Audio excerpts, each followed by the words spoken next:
Sebelumnya perkenalkan, nama saya Imade Ananta Satria Gautama. Di sini saya akan menjelaskan mengenai COVID-15. Sebelumnya saya akan share screen PT saya.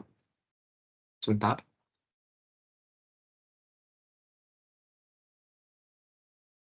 Share screen sekarang. Oke, di sini saya seperti yang tadi saya bilang, di sini saya akan menjelaskan mengenai COVID 5.0.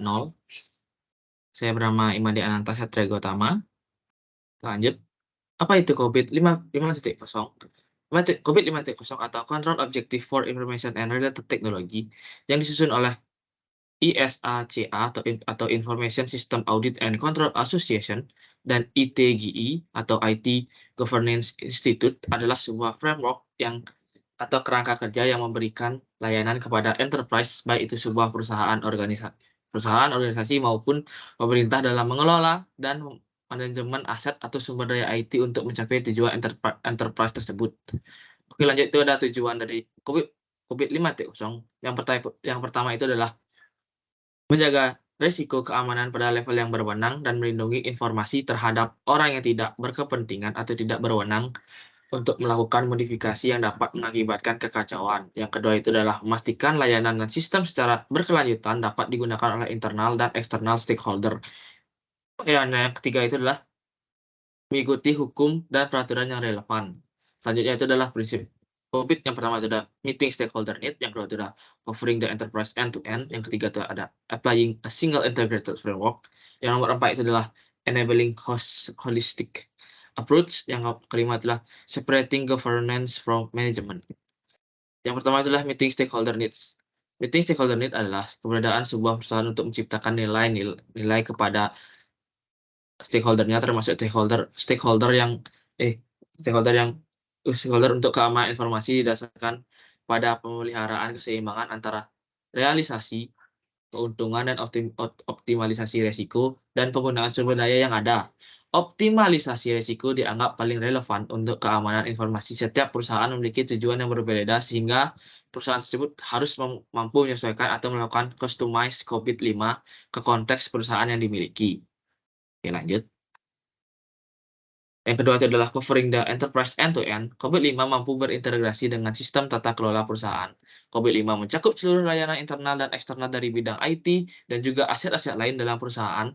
Selain itu, COVID-5 juga mempertimbangkan para stakeholder, yaitu enable governance dan manajemen yang terkait dengan IT.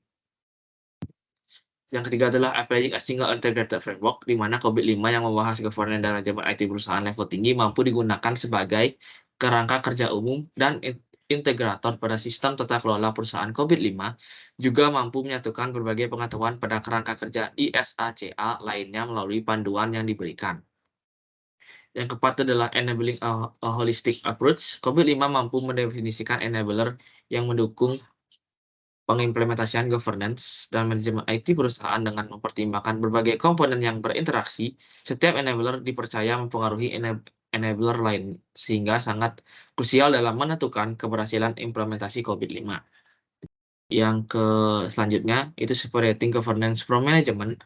COVID-5 mampu membedakan governance dan manajemen. Oleh struktur organisasi dan tujuan yang berbeda, manajemen membicarakan tentang perencanaan pembangunan, pengimplementasian, dan pemantauan berbagai aktivitas sesuai dengan tujuan yang ditetapkan organisasi governance dalam mencapai tujuan perusahaan. Yang selanjutnya itu adalah manfaat bagi enterprise. Yang pertama itu adalah mengelola informasi berkualitas pendukung keputusan bisnis. Yang kedua itu membangun nilai bisnis dari investasi TI atau teknologi informasi, yaitu mencapai sasaran strategis dan mewujudkan manfaat bisnis melalui penggunaan teknologi informasi atau TI secara efektif dan inovatif. Yang ketiga itulah mencapai keunggulan operasional melalui aplikasi teknologi yang handal dan efisien.